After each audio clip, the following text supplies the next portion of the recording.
Let me take you on a journey through space and time. I'd like to have to do this to advance the slide. Let's see how it works. There we go. That's our time machine and our space traveling machine. We're going to go all the way back to 1937, almost 90 years ago, to this place in the absolute middle of nowhere where I grew up. To this church where my great-grandparents were attending. And the guy on the top right, that's my grandpa.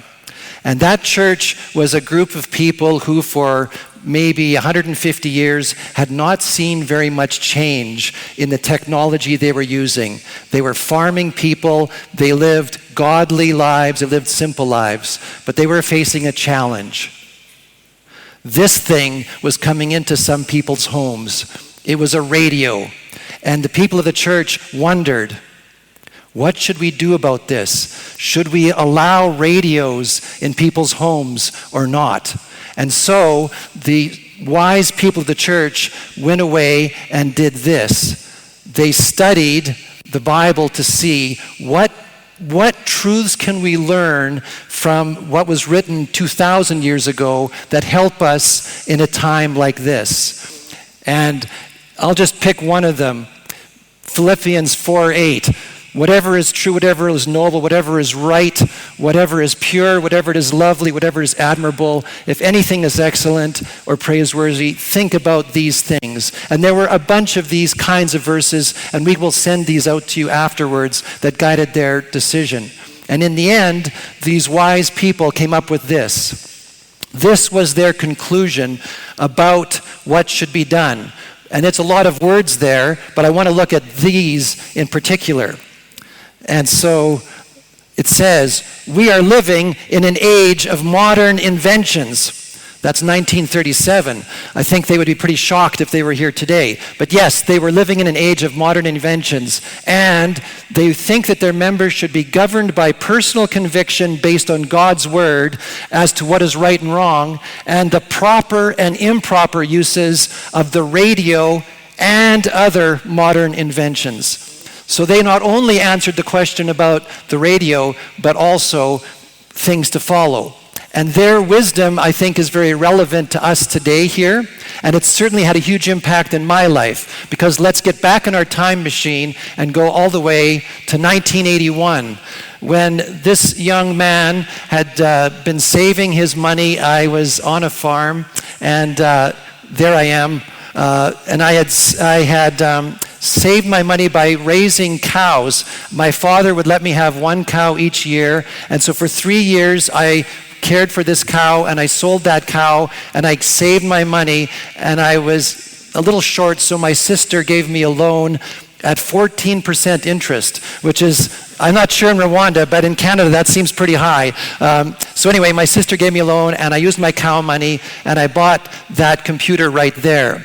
And I maybe should have spent some of that money on a better haircut, I know, but and now I began my journey of putting in my 10,000 hours to become an expert in computers very early. And if we get back in the time machine and go all the way to 1993, by then I had worked for several years in a technology company that believed in educating leaders.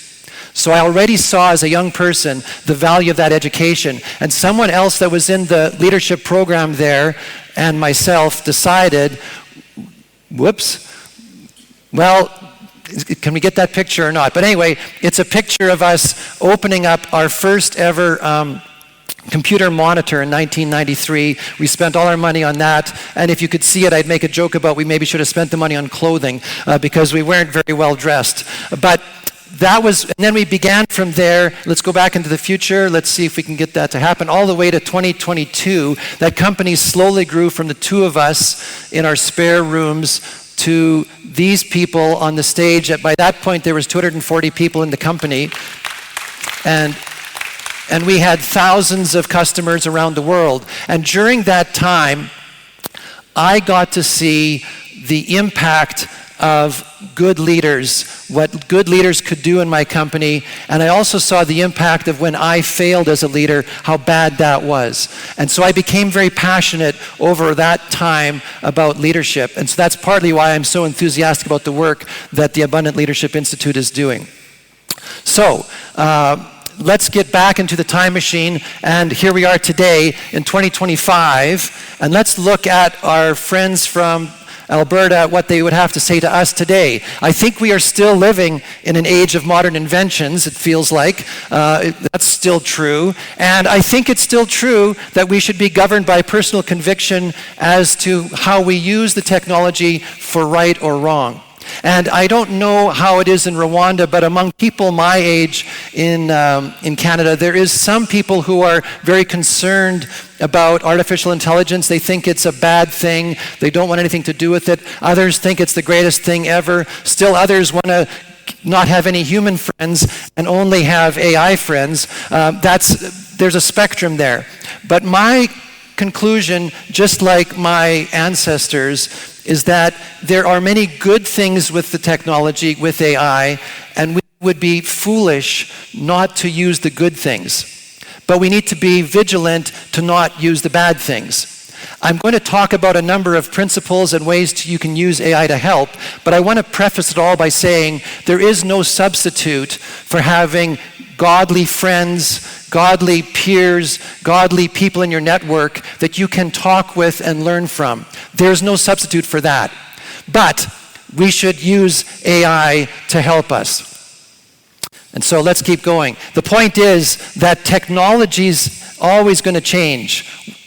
I am stunned, someone who has been in technology most of my life, at the speed that technology is changing. It is going to continue to do that. But the principles that we should follow, I believe, stay constant. And so let's keep those two things in mind as we explore a set of principles. So the first thing that I believe strongly is that leaders are learners. And in fact, if you're here today, you must share that conviction. But I know that for myself, I had the privilege over those 30 years when I was at SAFE. I chose to literally hear hundreds of speakers. I spent dozens of days learning, bringing home ideas that I could use in my company to make my company better, to make my people more productive, and I think that's so important. So never, ever stop learning is my advice to you. So, that might be, yeah, you can probably read that. This is one tiny way that you can use AI to help you with this. And I want to introduce you to a technique for using AI at the same time on this one. So I'm inside ChatGPT. Just to get a sense, how many here use ChatGPT once in a while? Yes, many. Okay, lots and lots of you. So in go back one. Sorry. We want to, the best way to use it is you first tell it who it is. You tell it its role. So I'm telling ChatGPT here that it is an experienced leadership coach and continuous learning strategist. So now it kind of knows what it's thinking. Okay, let's see the next line. Then you explain who you are. I am blah, blah, blah, blah. And the more you say here, the better the result will be. So you kind of explain who you are. And the third thing you do is you tell it what its goal is. What do you want from it? So give me 5. Like it likes it when you're specific. Give me 3. Give me 4. So that in this case, practical habits I could build into my week to ensure that I'm a good learner.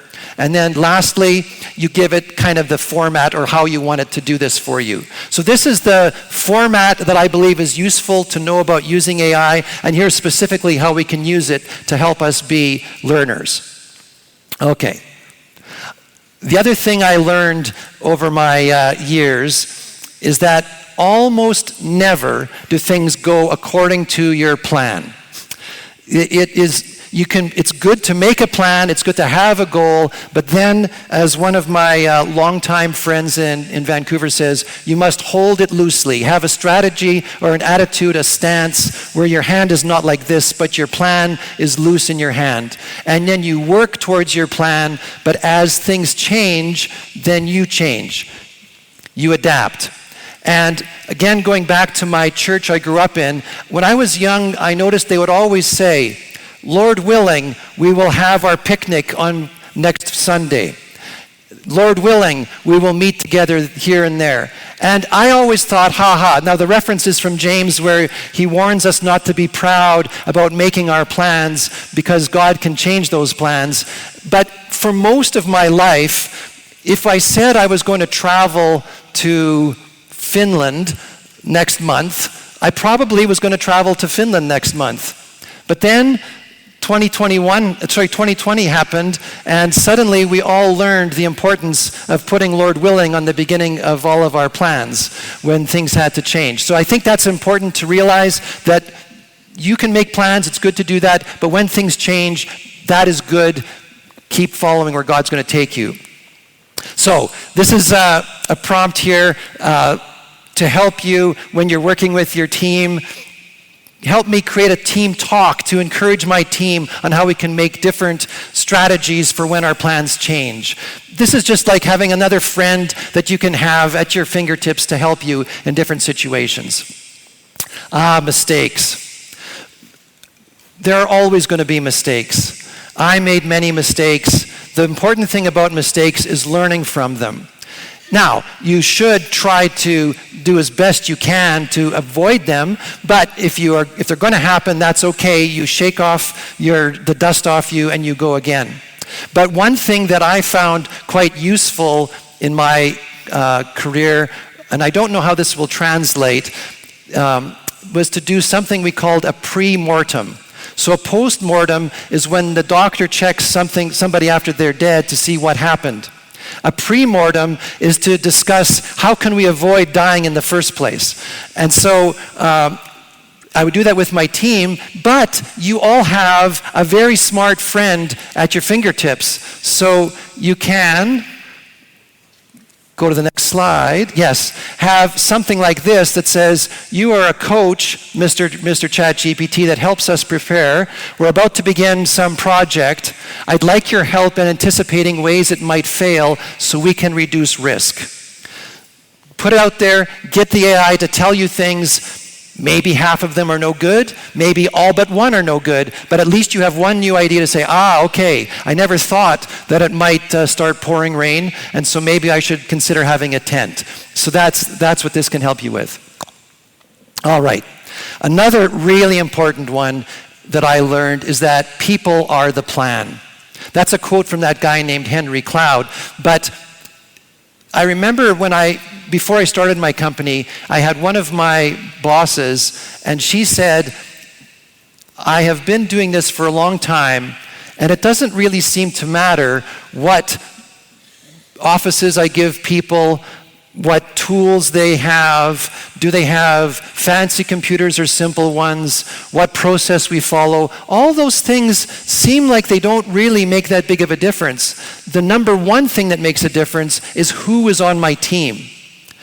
And so she said, I'm going to spend all my time making sure I have the best people and I give them the best that I possibly can, and then I'm going to get out of their way and let them figure the rest out. And I think that's a very, very wise thing. At my company, we were very careful about who we hired, and then once we hired them, we tried very hard to grow them to become the best that they could possibly be. Most of our staff, for most of our years, were students that we hired, and then we kept them and turned them into our leaders. And my best right-hand people when I left were people that started working with me 25 years ago when they were students. And I enjoyed that so much. So people are the plan. Even in the age of AI, yes, it's a helper, but people are the plan. And this is an important one that I learned early. I took a training course where they divided everybody into groups of about 6 people. And we had to do a simulation where this computer would tell you, this is what's happening, do you want to do A, B, C, or D? A very old kind of computer training. And then as a group, we had to decide, which one do we want to do?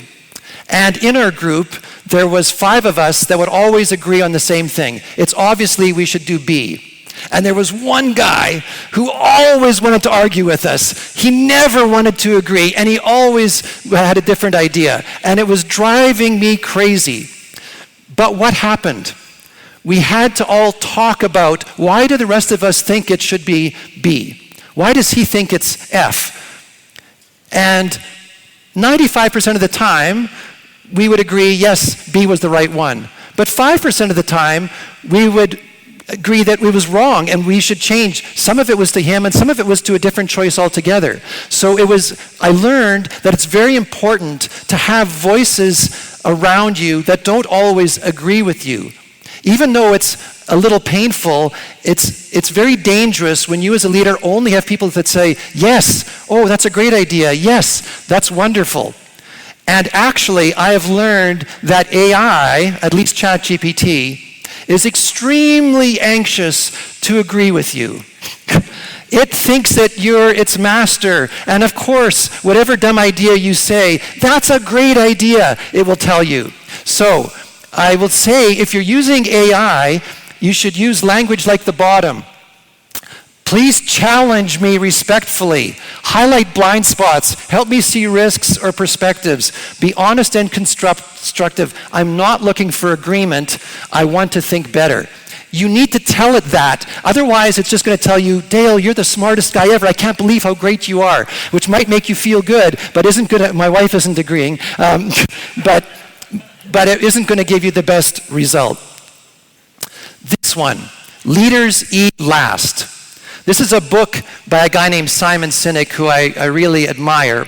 And of course, the title gives very practical advice. It comes from a study of the United States Marines, where it is the policy that the Marine platoon boss always eats after his team. And this is a very practical thing when you are in your team to actually do exactly this, to make sure that your team eats before you do. It shows them respect.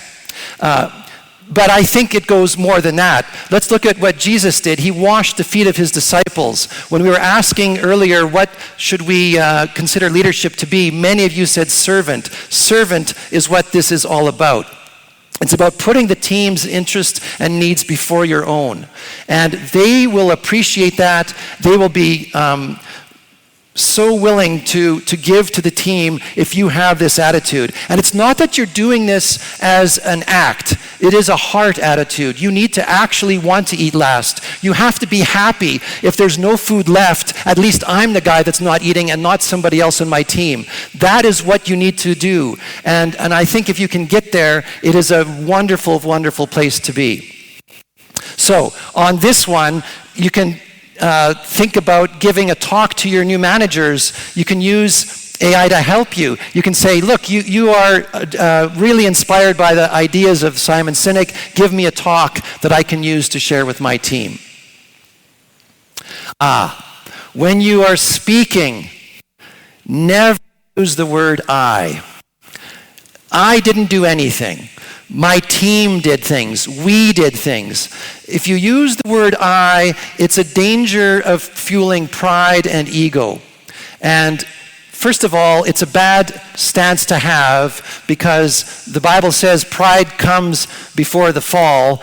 That's a thing we all have to watch out for. If you're successful, it is very easy to become proud, and you have to really fight that and remain humble. But also, if you start using the word I, the people on your team that actually did the work are going to realize this guy doesn't care about me. This guy doesn't value my contributions. So I think it's so important that we use the word we when we are speaking to external people, to our teams, and celebrating the accomplishments. Ban the word I. There's a book this is quite an old book, by a guy named Peter Drucker, who was a well-respected management advisor, consultant. His book was specifically managing the nonprofit organization. And ironically, only when I researched this talk did I realize his book was about nonprofits, because I always used this attitude in my for-profit work. For most of my career, keeping talent was a big issue. In Canada, we have the mighty United States companies like Amazon and Microsoft and Google and Facebook that come like a giant vacuum cleaner, sucking up tech talent, stealing your employees. And so we wanted to make sure that we treated our staff very, very well. First of all, because it's the right thing to do, but secondly, so that we retained them. And that means, of course, we paid well. We could not pay the same as the mighty Amazon or Microsoft. We would pay them well, but we would give them a good life. We would say, you come and you work from 9 to 5, you give us 8 good hours, you get out of here and have your life. And we would be compassionate as employers, as employees had different issues with health and so on. Always compassionate. That was our attitude. Because we realized that anybody working for us, they can go work somewhere else. They're not our slave. And so we need to treat them with the respect that affords. And so that was a big thing that we had. So, if this doesn't come natural, I thought this was an interesting prompt to consider. How can I support and appreciate my staff, especially treating them like they're unpaid volunteers? Give me 5 things. Sometimes some of us aren't the best, most thoughtful people on how we show appreciation, and we might need our little friend here to give us some ideas, but it doesn't take much. It's amazing how small acts can make a huge difference, and if you aren't used to this, get started and it will become more natural after a while. Okay, listen. This takes practice. If you're a busy leader, you have many things on your mind, you are thinking about the next thing, and somebody comes to you and they want to tell you something. The most important thing is to take a deep breath, and in that moment, shut up and listen to them. Let them finish what they're saying, and while they're talking, focus on understanding what they're saying, not what you're going to say next. So, listen. And then, this comes from a book, a really good book that I admire, old one now, by a guy named Stephen Covey, 7 Habits of Highly Effective People. He advises this: seek first to understand. So you listen, and then if you're not sure, you say, I heard you say this, or let me ask you, did you mean this or that? So now I understand what they're saying, and then you say, okay, thank you for that input. The reason that we're going to have soup for lunch is that we can't buy any bread in town. All the bakeries are sold out, but thank you for that input.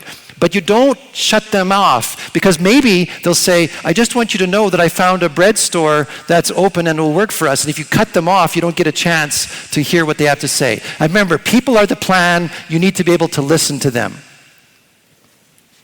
So, this is a book that it's about maybe 10 years old now, that I found so useful. And there's a TED Talk that you can watch, a 15-minute version of this. These 3 words for guiding people in an age where you need their brains to be, and their hearts to be doing things for you.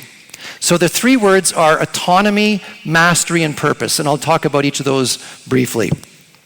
So, autonomy. You want your staff, the people that report to you, the leaders that report to you, to be empowered to make decisions on their own. So they don't have to come and ask you for everything anytime something new happens. So you let them make their own decisions. You say to them, look, we need to assemble this podium by noon, and then you leave, and you let them figure out how to do it. I remember my nephew was working for a construction company, and I was shocked after having worked with knowledge workers and that construction company, how those people don't know, when they go home from work at 5, they have no idea what they're going to be doing the next morning at 8. None. And they come at 8 and the boss says, today you're going to be pounding in nails over there. Okay, so they start pounding nails. That is maybe okay for construction, but for most things in our modern world, that is not how we can work. We need people to know, hey, I need you to build that table, and they can figure out how many days it's going to take and where they're going to do that. Mastery. We need to give people the ability to become good at what they're doing. Give them time, not to just partly get things done, but to become really good at some things. That's good for their well-being. It makes them try harder. If they become excellent at building tables, then they will have pride in that and they will make even better tables, or whatever that is in your universe. Give them the opportunity to become masters. And that's why things like the Abundant Leadership Institute is fantastic, because it lets us become good at leadership. If that is our thing, we can master that. And lastly, purpose. And Michael's going to talk to us a lot about that, but it's so key that the people working with us understand why they're doing this. In my company's case, we were giving back the time to data scientists so they would spend their time making decisions with information rather than fighting with it. We would say that the world is filled with hard problems. Our users need to be able to make data-informed decisions to solve those problems instead of spending 80% of their time getting the data ready. That was our thing. Although I don't like quoting Elon Musk anymore. It's SpaceX. We want to colonize Mars. So if you work for SpaceX, you come in the morning, you know that what I'm doing is helping us colonize Mars. That is two words, really makes it clear. So those 3 words. Whoop, that's not what I want. Okay, the book that I would recommend that you look at, another Simon Sinek book, is called Start With Why, where he really digs into this idea of motivating people by helping them understand why they are doing things. It's almost the first thing out of your mouth. We are going to solve this problem so that, and I would like you to help in this way. Let's start with why.